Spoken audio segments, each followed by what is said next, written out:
Hello दोस्तों, मैं आदित्य तिवारी आपके अपने चैनल डेस्टिनी पे आपका स्वागत करता हूं। तो दोस्तों, आज का वीडियो पियाजे वाइगोटस्की और कोहलबर्ग के सिद्धांत पे आधारित है। यदि पियाजे बच्चे के संज्ञानात्मक विकास के सिद्धांत से संबंधित है तो वाइगोटस्की सामाजिक सांस्कृतिक विकास से संबंधित है, वहीं कोहलबर्ग बच्चे के नैतिक विकास से संबंधित है। तो चलिए दोस्तों, इस वीडियो को देर न करते हुए देखते हैं। दोस्तों, जीन पियाजे, वाइगोटस्की और कोहलबर्ग के पिछले प्रैक्टिस सेट से आगे बढ़ते हैं। तो आज का प्रैक्टिस सेट नंबर 2 है, जिसका पहला क्वेश्चन है आपके सामने। बच्चे अपनी समझ से विश्व की परिकल्पना करते हैं। यह कथन किसने दिया था?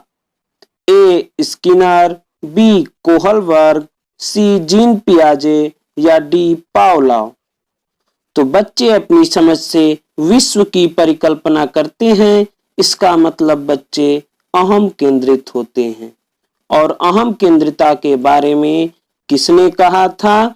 तो अहम केंद्रिता के बारे में इस पियाजे ने कहा था। अतः हम कह सकते हैं इसका ऑप्शन नंबर सी सही होगा। अगले क्वेश्चन पे चलते हैं। अगला क्वेश्चन है हमारे सामने दूसरा नंबर क्वेश्चन है कि जब वयस्क सहयोग से सामंजस्य कर लेते हैं तो वे बच्चे के वर्तमान स्तर के प्रदर्शन को संभावित क्षमता के स्तर के प्रदर्शन की तरह प्रगति क्रम को सुगम बनाते हैं। इसे कहा जाता है ए समीपस्थ विकास, बी सहयोग देना, सी सहभागी अधिगम, डी सह सहयोगात्मक अधिगम। तो जब वयस्क सहयोग से सामंजस्य करते हैं और वे बच्चे के वर्तमान स्तर के प्रदर्शन को संभावित क्षमता के स्तर के प्रदर्शन की तरफ ले जाते हैं तो इसे समीपस्थ विकास कहा जाता है। अतः इसका ऑप्शन नंबर ए सही होगा। अगले क्वेश्चन पे चलते हैं। अगला क्वेश्चन है हमारे सामने तीसरा नंबर क्वेश्चन है कि निम्नलिखित कथनों में से कौन सा वाइगोटस्की के द्वारा प्रस्तावित विकास तथा अधिगम के बीच संबंध का सर्वश्रेष्ठ रूप से सार प्रस्तुत करता है? ए विकास अधिगम का समानार्थक है, बी अधिगम एवं विकास समानांतर प्रक्रियाएं हैं, सी विकास अधिगम से स्वाधीन है, डी विकास प्रक्रिया अधिगम प्रक्रिया से पीछे रह जाती है। तो वाइगोटस्की ने कहा कि विकास तथा अधिगम के बीच संबंध कैसे सर्वश्रेष्ठ रूप से जुड़ता है, उन्होंने इसके बारे में विस्तार रूप से बताया।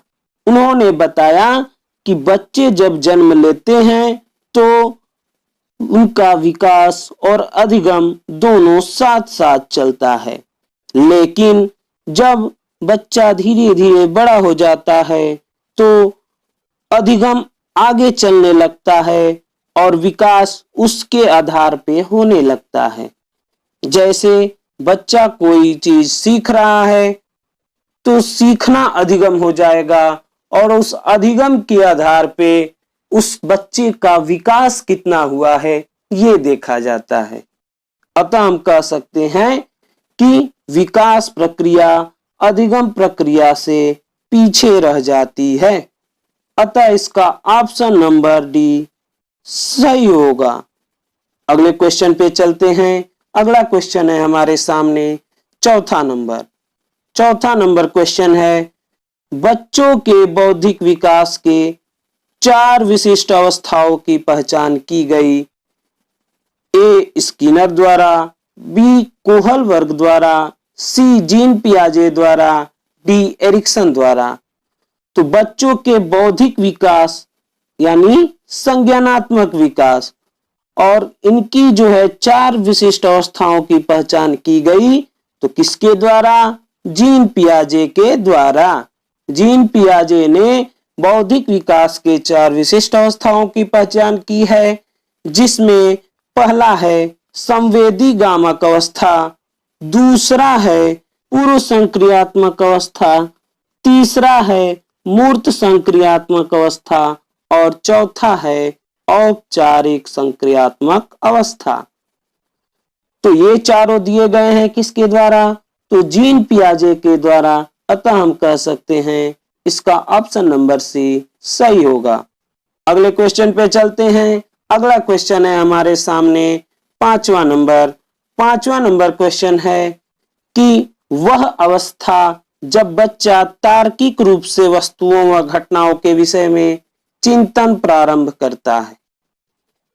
ए औपचारिक संक्रियात्मक अवस्था, बी पूर्व संक्रियात्मक अवस्था, सी संवेदी प्रेरक अवस्था, डी मूर्त संक्रियात्मक अवस्था।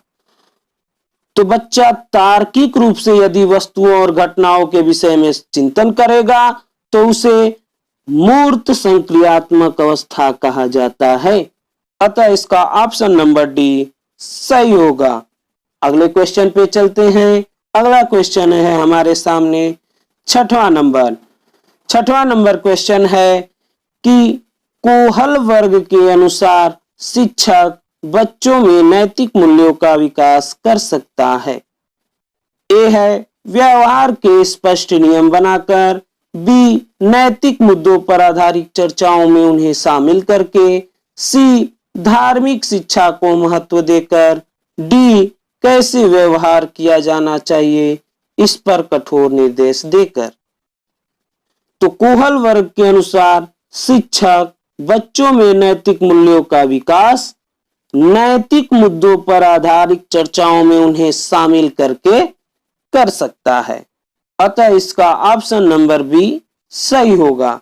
अगले क्वेश्चन पे चलते हैं। अगला क्वेश्चन है हमारे सामने 7वां नंबर, जो कि है करनाल सिंह कानूनी कार्रवाई तथा खर्चे के बावजूद आयकर नहीं देते।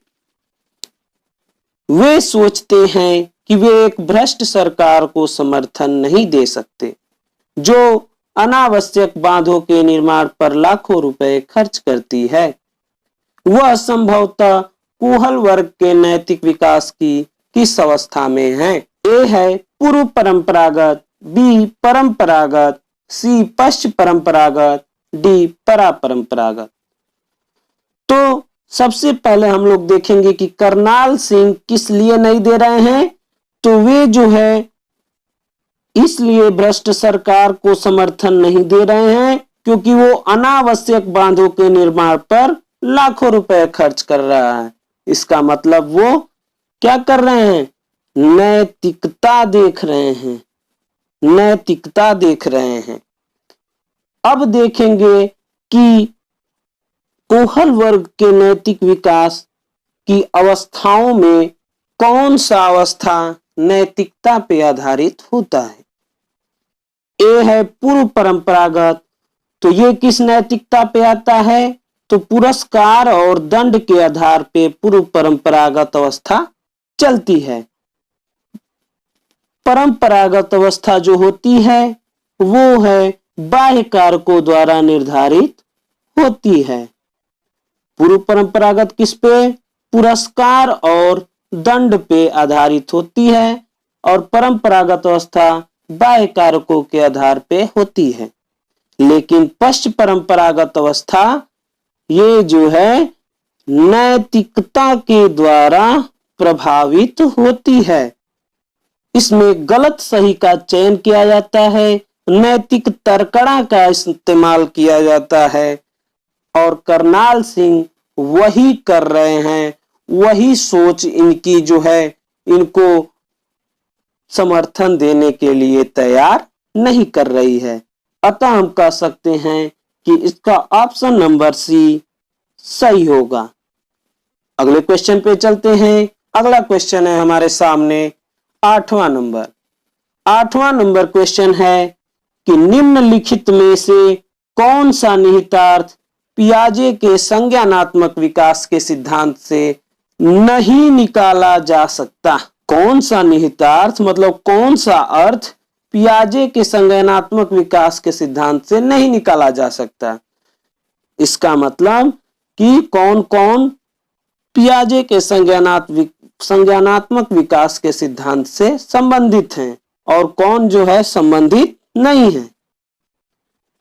ए है व्यक्तिक भेदों की स्वीकृति, बी है खोजपूर्ण अधिगम, सी है शाब्दिक शिक्षण की आवश्यकता, डी बच्चों की अधिगमनात्मक तत्परता के प्रति संवेदनशीलता। तो व्यक्तिक भेदों की स्वीकृति के बारे में पियाजे ने संज्ञानात्मक विकास में बताया है। खोजपूर्ण अधिगम के बारे में भी बताया है कि बच्चे क्या होते हैं, किस अवस्था को खोज की अवस्था कहा जाता है, तो पूर्व संक्रियात्मक अवस्था को, जो कि संज्ञानात्मक विकास की दूसरी अवस्था है, उसको खोजपूर्ण अधिगम अवस्था कहा जाता है। शाब्दिक शिक्षण के बारे में इन्होंने कोई जिक्र नहीं किया है और अधिगमनात्मक तत्परता के प्रति संवेदनशीलता के बारे में इन्होंने बताया है। अतः हम कह सकते हैं कि इसका ऑप्शन नंबर सी जो है, शाब्दिक शिक्षण की आवश्यकता, ये जो है इनके संज्ञानात्मक विकास के सिद्धांत से इसका अर्थ नहीं निकाला जा सकता है। अतः इसका ऑप्शन नंबर सी सही होगा। अगले क्वेश्चन पे चलते हैं। अगला क्वेश्चन है हमारे सामने 9वां नंबर क्वेश्चन है, निम्नलिखित में से कौन सा वाइगोत्स्की के सामाजिक सांस्कृतिक सिद्धांत पर आधारित है? ए सक्रिय अनुकूलन पथ, बी अंतर्दृष्टिपूर्ण अधिगम, सी पारस्परिक शिक्षण और डी संस्कृति निरपेक्ष संज्ञानात्मक विकास। तो वाइगोत्स्की के सामाजिक सांस्कृतिक सिद्धांत पर आधारित कौन है? तो पारस्परिक शिक्षण जो है सामाजिक सांस्कृतिक सिद्धांत पर आधारित है।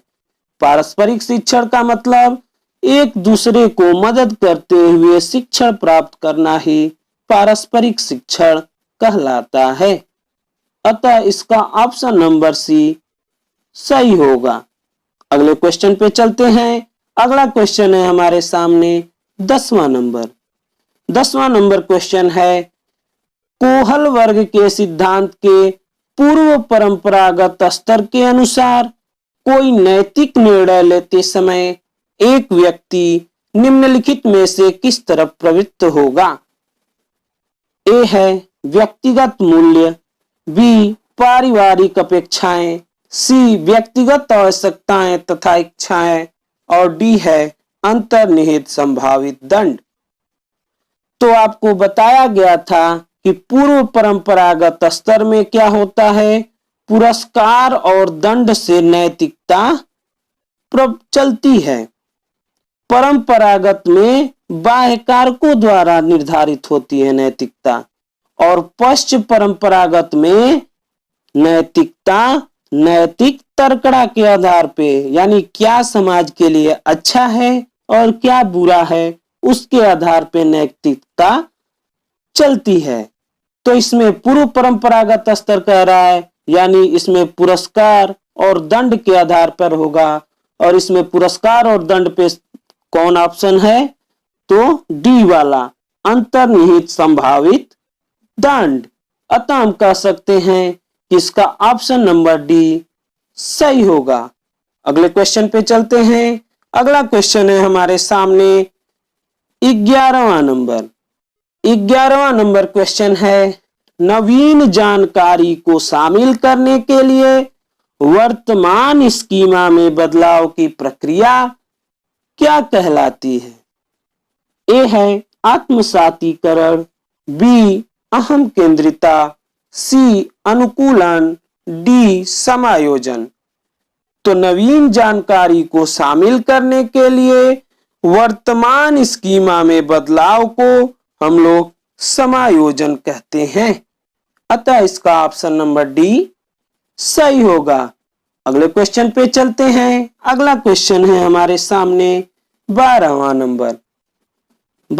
नंबर क्वेश्चन है, पूर्व संक्रियात्मक काल में आने वाले संज्ञानात्मक योग्यता हैं।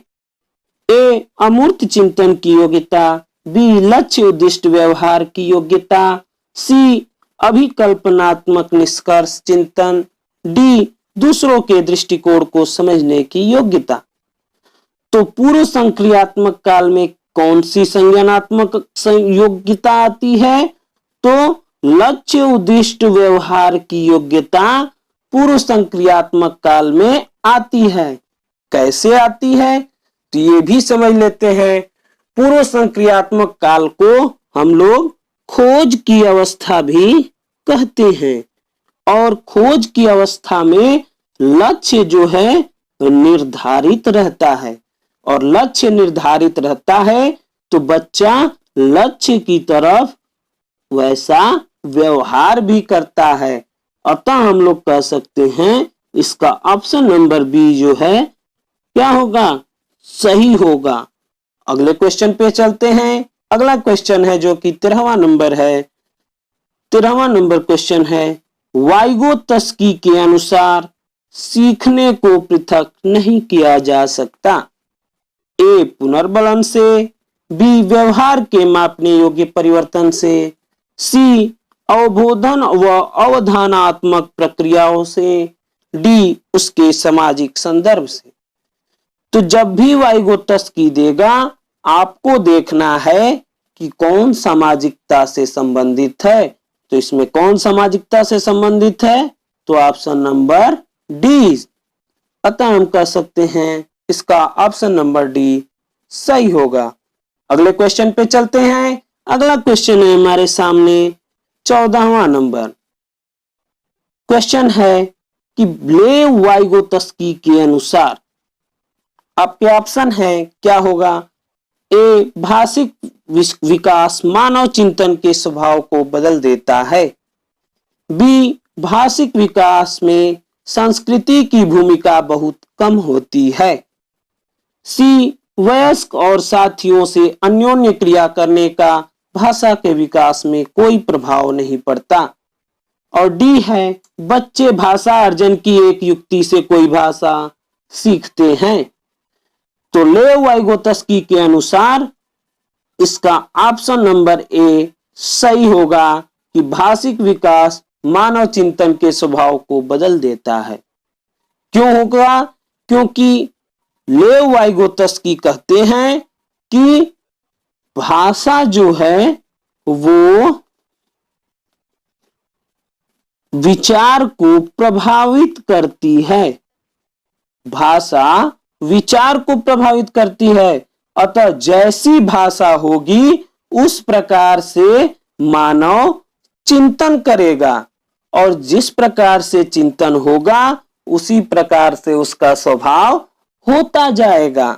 अतः हम कह सकते हैं इसका ऑप्शन नंबर ए सही होगा। अगले क्वेश्चन पे चलते हैं। अगला क्वेश्चन है हमारे सामने 15वां नंबर, जो कि इस सेट का अंतिम क्वेश्चन है कि जीन पियाजे के द्वारा प्रस्तुत संरक्षण के प्रत्यय से तात्पर्य है। आपके ऑप्शन है ए वन्य जीव व वनों का संरक्षण बहुत महत्वपूर्ण है, बी दूसरों के परिदृश्य को ध्यान में रखना एक महत्वपूर्ण संज्ञानात्मक क्षमता है, सी परिकल्पना पर विविध परीक्षण से सही निष्कर्ष पर पहुंचा जा सकता है, और डी है कुछ भौतिक गुणधर्म वही रहते हैं चाहे बाहरी आकृतियां बदल जाए। तो जीन पियाजे के संरक्षण को पहले हम समझते हैं और संरक्षण को देखते हैं कि यह जीन पियाजे के किस अवस्था में आता है। तो जीन पियाजे के द्वारा प्रस्तुत संरक्षण ये जीन पियाजे के मूर्त संक्रियात्मक अवस्था में आता है। मूर्त संक्रियात्मक अवस्था ये जीन पियाजे के संज्ञानात्मक विकास की तीसरी अवस्था है, जिसमें कई प्रकार की योग्यताएं बालक अर्जित करता है, जैसे विचारों की विलोमीयता, पूर्ण अंश संप्रत्यों का उपयोग, और इसी क्रम में संरक्षण भी आता है। और संरक्षण क्या होता है कि संरक्षण के आधार पर बालक यह समझने लगता है कि किसी भी भौतिक वस्तु की आकृति बदल देने पर भी उसके मूल गुणों में परिवर्तन नहीं किया जा सकता है। जैसे कोई लकड़ी से यदि हम लोग कोई फर्नीचर बना रहे हैं तो बच्चा समझेगा कि ये जो है फर्नीचर किससे बना है? लकड़ी से ही बना है, यानी भौतिक गुणधर्म वही रहेगा, चाहे आकृति भले ही बदल जाए। अतः हम कह सकते हैं कि इसका ऑप्शन नंबर डी सही होगा। दोस्तों कैसा लगा वीडियो कमेंट कीजिए, और यदि वीडियो पे नए हैं तो लाइक और सब्सक्राइब कीजिए। जल्दी हम नया वीडियो लेकर हाजिर होंगे, तब तक के लिए धन्यवाद।